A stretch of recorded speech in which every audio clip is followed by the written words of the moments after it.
local news leader. Voted best newscast by the Louisiana Association of Broadcasters. This is NBC 10 News at 5.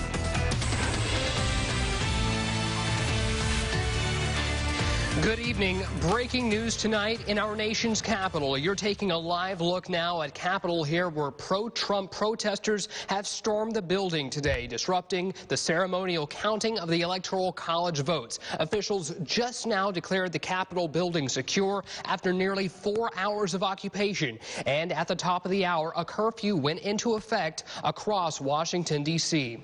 Hello. It's good to have you with us this Wednesday. I'm Bodie Brooks. It has been a very active and tense scene today across our nation's capital. Protesters breached the U.S. Capitol building shortly after President Trump addressed them this afternoon on the ellipse outside. A dramatic scene here as hundreds of protesters flooded right through Statuary Hall inside the Capitol. That's near the area where lawmakers usually would walk through to go into the House chamber for joint sessions. And here's video captured inside the Senate chamber, where you can see protesters walking around. Again, we have never seen anything like this before. Lawmakers were asked to shelter inside their individual offices. Some have since been evacuated. Vice President Mike Pence has been taken to a secure location.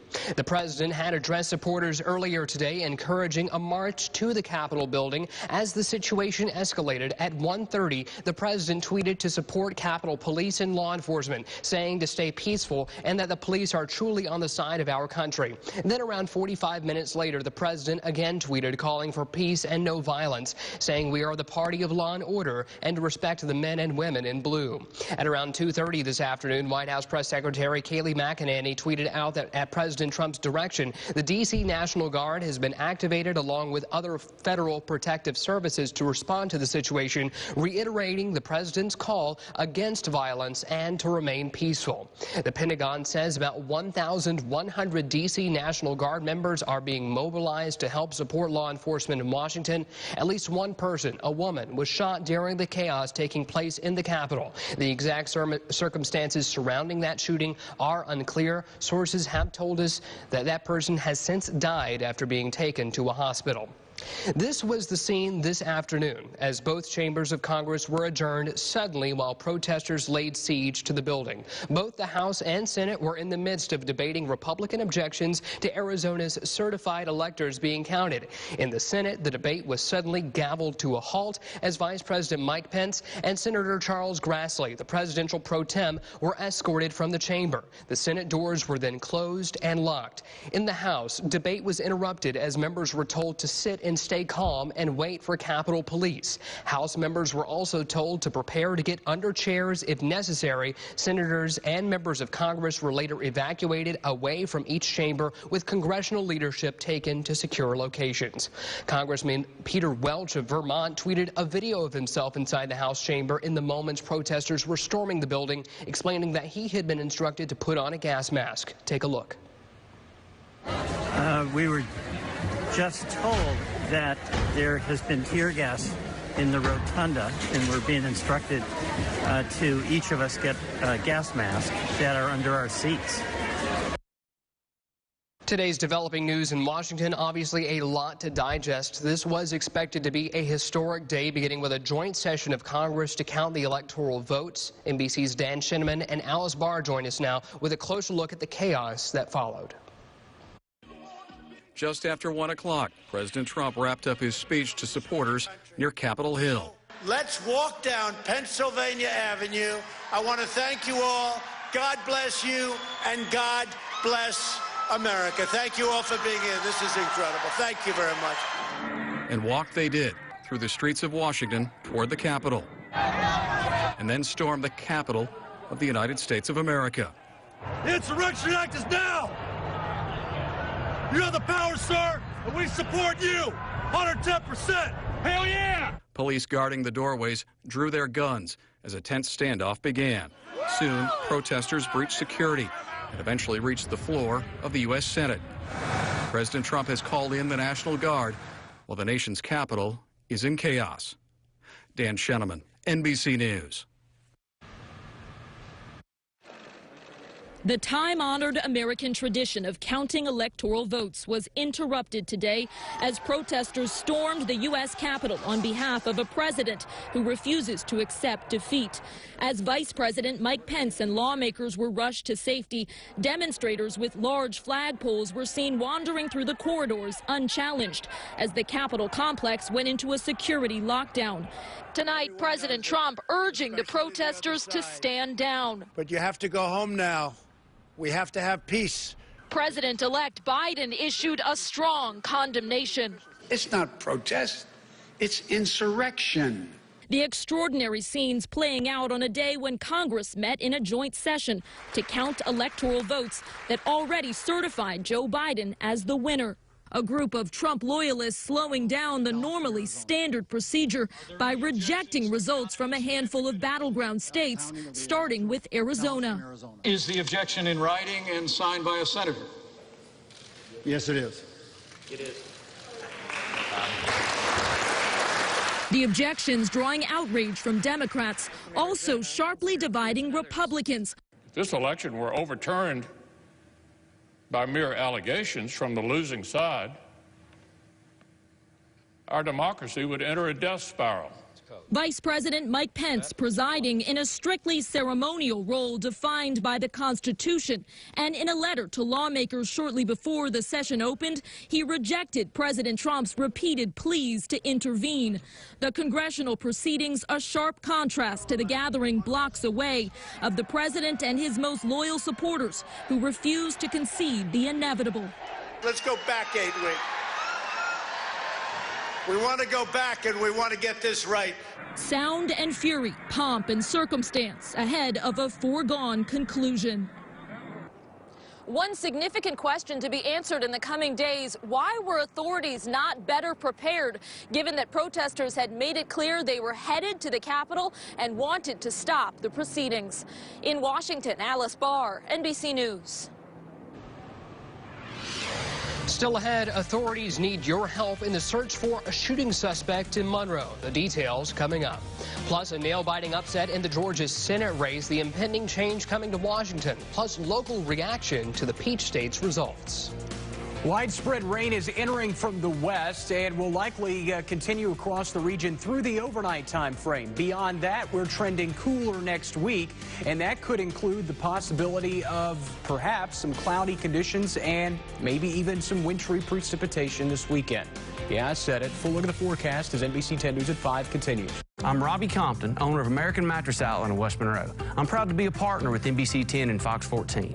In just 1 year's time, they've really helped me grow my business. I've combined TV with their cutting-edge digital products, and I've got to say it's been great. I've had so many new customers come in that I've had to hire another full-time employee. What can NBC 10 and Fox 14 do for you? Call now to find out. A busy intersection. It's full of roaring cars, honking horns in the sight of the inevitable car wreck. It can happen in an instant. One moment you're fine, the next you're not. You wake up the next morning and you can barely get out of bed. You don't just miss work, you miss living your life. Medical bills, insurance claims, the emotional strain, it can all be overwhelming. At Campbell House & Company, we're here for you every step of the way. Campbell House & Company, helping people. It's what we do. When I first bought the business, my father, who had been a banker for well over 40 years, told me, he said, son, you're going to need a local bank that understands and cares about the needs of your restaurant. People that know you, know the needs of your business is crucially important, and we found that at Homeland Bank. And that's what I needed. It's banking the way that it's supposed to be. My money is with Homeland Bank. Where's your money?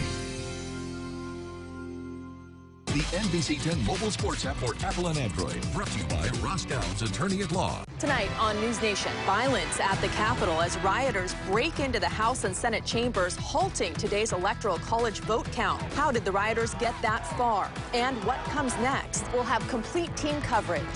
Join us live tonight on News Nation, starting at 8/7 Central on WGN America.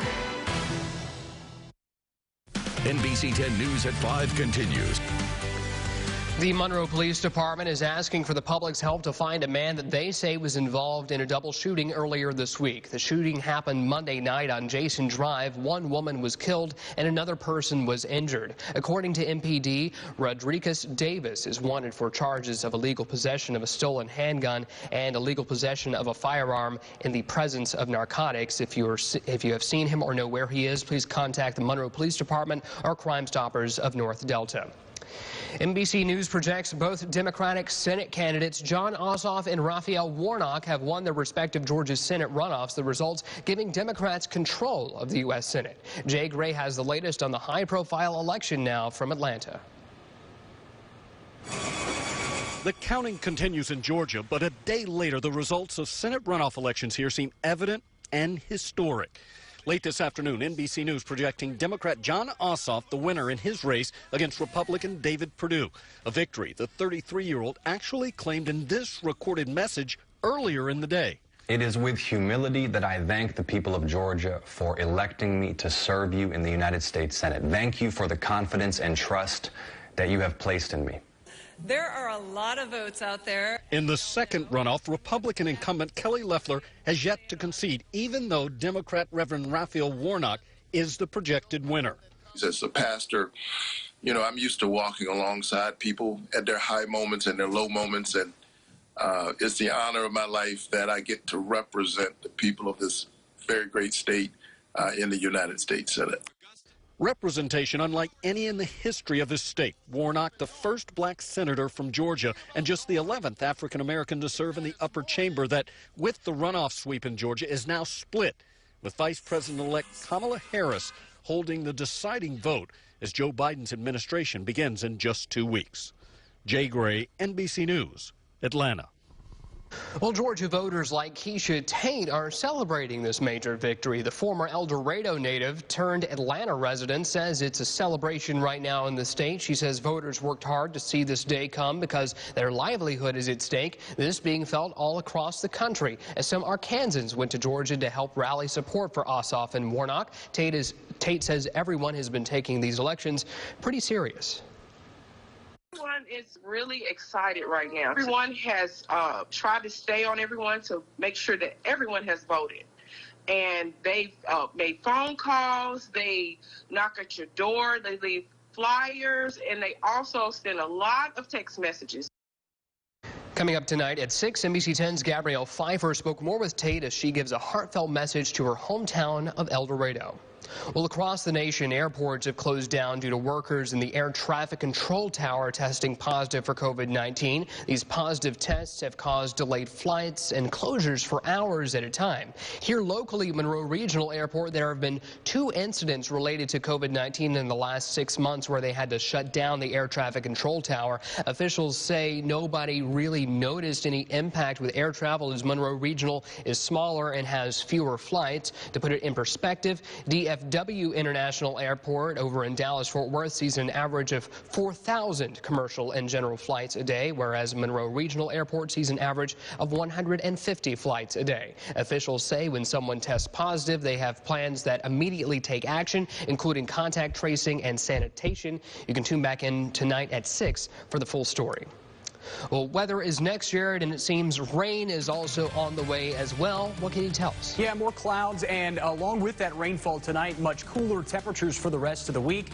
And then that Sunday system that everybody's been keeping an eye on, we'll break that down and have an early look at the forecast there as NBC 10 News at 5 continues.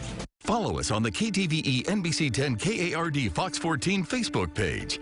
The coronavirus exploding to staggering. President-elect Biden moves forward with his transition. What are your priorities going to be in those first days? With vaccinations ramping up. How are you feeling? Incredibly optimistic that we're at this point. NBC Nightly News with Lester Holt. For commercial insurance, bonding, and more, call Chuck at the Hogan Agency. At Tilt Studio, it's always fun at full blast. Right now, get a $40 play card for just $20. Plus VIP status and half-price games with a $100 play card. Fun at full blast. Only at Tilt Studio. Check us out at tiltstudio.com.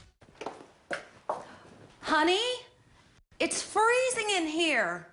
Oh? What? Don't get caught in the cold. O'Neill Gas offers propane tank installation, service, and refills. Propane is reliable, economical, and more environmentally friendly than electricity. Well, hello. Hi, Tom. Oh. Sweetheart? Sweetheart? From our home to yours, O'Neill Gas. Sweetheart? Is COVID-19 keeping you from finding a great job with great pay? Nova Workforce Institute of Northeast Louisiana is here to assist you. Call us today at 318-855-1923. That number again is 318-855-1923. Nova, your workforce connection. What's the 6-minute advantage? Our live storm tracker Doppler radar is the only Doppler in the area that allows us to track storms in real time on air. So when a weather threat is imminent, which do you want? Real-time weather information or information that's up to 6 minutes old? Chief Meteorologist Jared Floyd and the live Storm Tracker Doppler radar, only on NBC 10 News. Advantage Health Plan, we're always on the go. That's why we get our news from the Fox 14 NBC 10 mobile news app. Download the app today to get faster news updates and breaking news alerts. Best of all, it's free. Brought to you by Advantage Health Plan. Download the NBC 10 Fox 14 weather app, free on Apple and Android. Live Storm Tracker Doppler radar, sponsored by bankruptcy attorney E. Orem Young. Now, your local weather with Chief Meteorologist Jared Floyd. Live Storm Tracker Doppler radar showing plenty of rainfall entering in the western counties and parishes this evening. Most of us will probably see about a half to a full inch of rain from most of the shower activity, which should start dying down in intensity as it moves eastward later on tonight. Maybe a rumble of thunder from time to time, but most of the thunderstorm activity has stayed well off to our south and west. This is one of those multi-pronged winter weather systems that moves through the central and southern United States. A winter storm warning in effect for portions of northwestern Arkansas, just to the east of the Fayetteville area, but also the severe weather aspect farther southward. Severe thunderstorm watches in place across portions of the upper Texas coastline and southeastern Texas, and we're sandwiched in the middle where we're just going to really run into rain.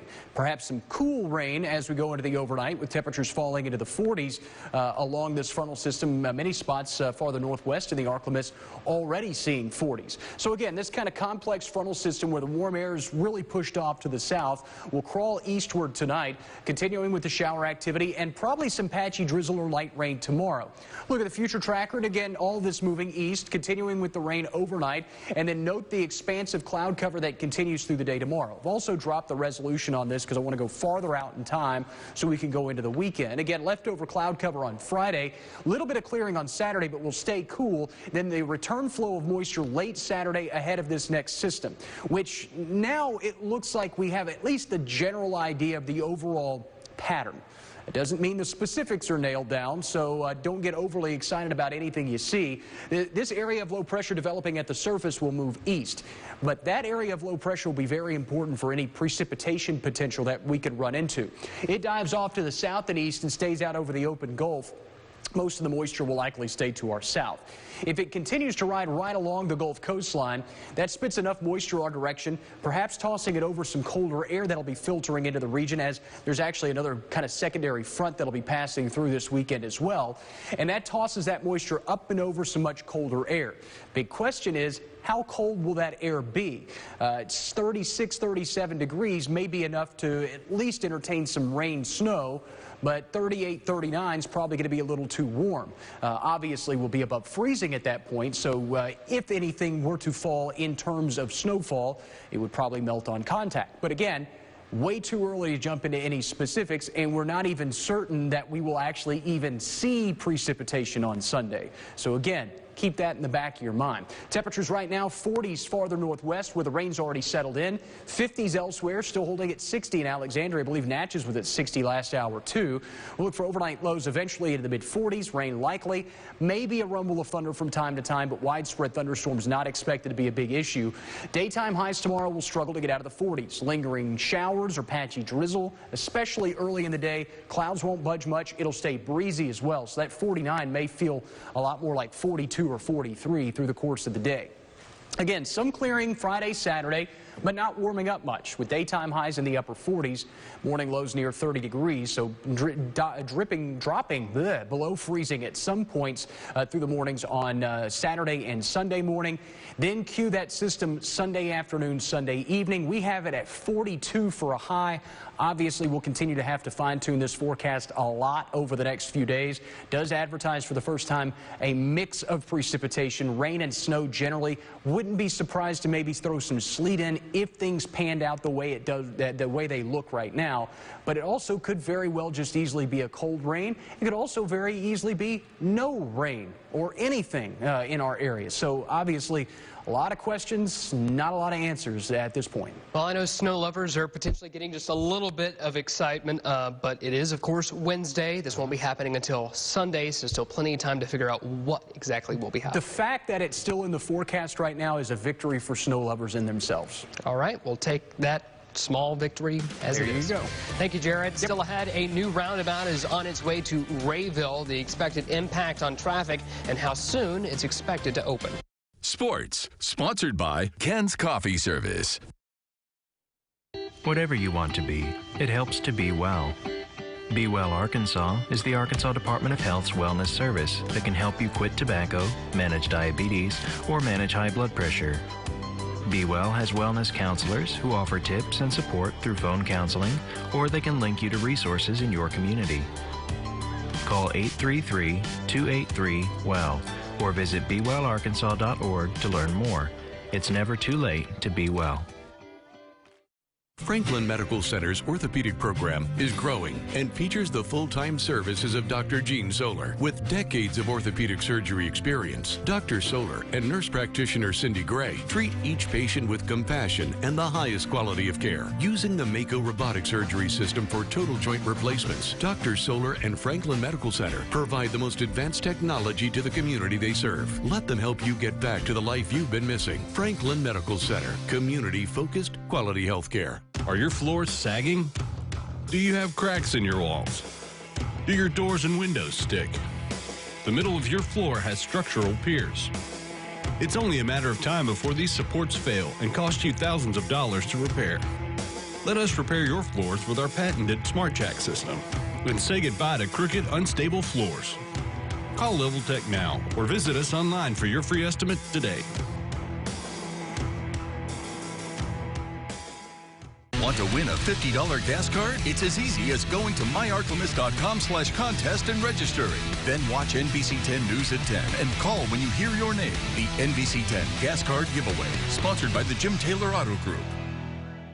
NBC 10 News is covering the stories that matter to you every day. We covered both sides of the debate over LGBTQ characters in children's books. See these stories and more at myarklemis.com and on the NBC 10 News mobile app. NBC 10 News at 5 continues. Roundabouts have been popping up all over the Twin Cities over the past few years, and Rayville will be the next town to get one. NBC 10's Brian Briggs shares with us residents seem to be giving the green light to the different style of intersection. A lot of wrecks happen there. It's one of the first intersections to greet you in Rayville, where Grimshaw intersects Julia and Louisa Streets. So it's what we consider a stop-controlled intersection. And then it's kind of on an awkward alignment, you know, the road V's. So you have a road that is V'ing apart, and then you've got two side streets that are coming in. This is why the Department of Transportation and Development will be putting $4.4 million into a new roundabout. They chose it over a traditional traffic light for two reasons. The first is to reduce right-angle crashes, like getting T-boned, as well as rear-end collisions. The second allows traffic to stay at a steadier flow. Often the two go hand in hand. So if we can reduce congestion, we can improve safety. Construction on this roundabout will begin within the next month or so, as crews are finishing up some last-minute utility work. And residents overall are fairly happy that a roundabout is going to be replacing this intersection. Lydia Bradshaw is a resident of Rayville and uses the current intersection frequently. She believes the roundabout will help with safety of the intersection. When you're coming down on it, you have to go real slow or you're going to go over it. I think it'd do good. we wouldn't have quite as many wrecks. Save some lives. In Rayville, Brian Briggs, NBC 10, your local news leader. The roundabout is expected to be completed sometime in early 2022. The project also improves drainage in the area and allows for pedestrian access. Earlier today, the Bureau of EMS delivered COVID-19 vaccines for all firefighter and EMS personnel within Ouachita Parish. The Public Safety Center hosted plenty of personnel volunteers as they received their vaccinations. The Monroe Fire Chief, Terry Williams, says he hopes to set a good example for others to go out and get their COVID-19 shot. Hey, I feel great. It really wasn't as bad as I thought. You know, I've heard so much about it and how the shot hurts and everything, but I barely even felt the shot. And, you know, I have to stress the importance of the services that we provide to the citizens. Still ahead, we'll have one last check on your 7-day forecast. The NBC 10 mobile sports app for Apple and Android. Brought to you by Ross Downs, attorney at law. Thank you for interviewing with us. What are your greatest strengths? My differences are my strengths. It is time we start building a workforce that recognizes that our greatest strengths lie in our differences. Join us at deliveringjobs.org. Every day, Ouachita Valley helps their members with the money they need to purchase the things they want. Whether it's an auto loan for a family car, the ATV he just had to have, the mortgage on their first home, or the capital to start their business. Ouachita Valley is always there to serve this community, and we love seeing it thrive. Ouachita Valley Federal Credit Union, member NCUA, equal housing lender. Rico was born in 2014. He was diagnosed at the age of 3 with medulloblastoma. It's an aggressive type of cancer, and we need to treat him right away. They said for medulloblastoma, St. Jude is the world best.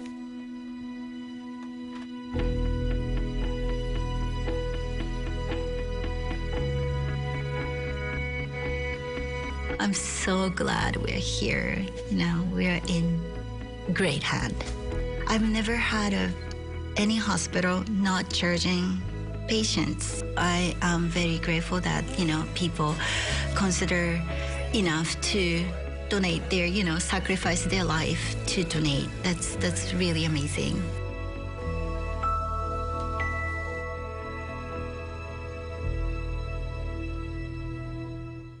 We have exciting news for veterans. VA mortgage rates have dropped to near 50-year lows. Courtney at Southland Mortgage can help you refinance your mortgage and save thousands a year. We make it fast and easy because there's no income or asset verification, no appraisal, and no out-of-pocket cost. Plus, we're local and we'll give you the attention you deserve. So, now's the time to call Courtney at Southland Mortgage and see what she can do for you. NBC 10, celebrating 65 years of broadcasting excellence. Widespread showers across the region tonight and early tomorrow. Leftover drizzle, light rain, whatever you want to call it, on Thursday. Friday and Saturday look clear and cool. Sunday, we'll keep an eye on precipitation. Could be a rain-snow mix. Could be nothing. We'll keep you updated. All right, thank you, Jared. One last look now at the current scene in Washington, D.C. Officials have said that the Capitol building itself has since been secured after nearly a 4-hour standoff or occupation of the building. But as you can see there, protesters continue to occupy the streets. More coverage on this will continue next on NBC Nightly News. Thank you for watching NBC 10 News at 5. More news now of the Arklamists on our sister station Fox 14. We're right back here at 6.